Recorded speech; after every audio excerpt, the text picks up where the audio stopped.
Cyril said. Yes, but it would have been one thing if the waste were restricted to the one life of Godfrey Poskett and the discreet misfortune that it ended badly. The waste has been so much more ruinous than that. My poor mother, the carers, even our kids before they stopped visiting. I'm so glad I gave them permission to give up the pretense of being loving grandchildren. Because what was the point?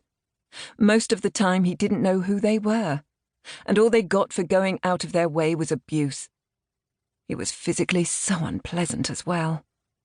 My mother and I tried, but managing the nappies alone was such a trial, because he fought and kicked a great deal, and sometimes, which was mortifying, got a soft little erection. Honestly, my own father. So it put off changing him, and he often smelt. In spite of all that, it was decent of two of his grandchildren to make an appearance today. Of course Simon came. He's so duty-bound and hyper-responsible that for pity's sake at 26 he's almost middle-aged. And whilst I appreciated that she showed up, if only for my mother, naturally Hayley had to be late, allowing for the usual showy entrance and calling attention to herself. Why, I reckon she planned it, watching a bit of telly beforehand, just to ensure she'd not be boringly on time. Roy's absconding in the end was predictable as well. Being a grandson is simply one more undertaking that he can't follow through on. As for the waste, Cyril said, looping back, you omitted a conspicuous casualty. Yourself.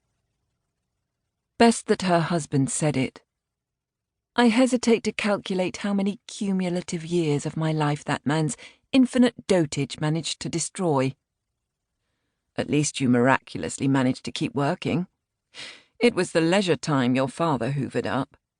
The evenings and weekends, the early mornings, the emergency trips to Maida Vale in the middle of the night, all time you might have spent with me. So you're the injured party. Merely one more. Restless, Kay got up to sweep some crumbs from the corian beside the sink, casting a mournful eye at the half-built would-be conservatory off the kitchen. A work in progress for the last 2 years, and another victim sucked into her father's whirlpool of limitless need. These days the children seemed so envious, but she and Cyril had bought this house in 1972, once they'd found out Kay was pregnant with Hayley and needed more room. And in those days, not only was the whole country a wreck, but so was Lambeth, which was why such a grand structure, if south of the river, had been within the means of an NHS nurse and a GP. These 3 stories and loft to boot had only looked grand from the outside. Good gracious, fixer-upper didn't begin to describe it. Now that 19 years of cost overruns and inconvenience were at last rounding on a habitable property, the kids tended to forget having to step over clatters of raw lumber on the way to the loo, or shaking crumbles of plasterboard from their hair before school. They put out of mind, too, the warnings in their childhoods about hurrying home from the tube, because the neighbourhood in those days was beyond dodgy. No, they didn't see a financial stretch for a young couple on the public payroll, who took on a considerable risk that the whole tumble-down interior would collapse ceiling to floor like a portable coffee cup.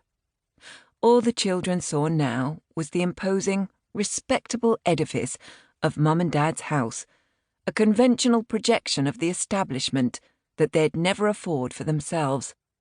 What with interest rates at 15%, and Roy, if she didn't miss her guess, already saw a kip he might inherit. Roy was always looking for shortcuts. Now with Dad gone, presumably she'd the spare time to finish the conservatory. Yet her appetite for the project had fled.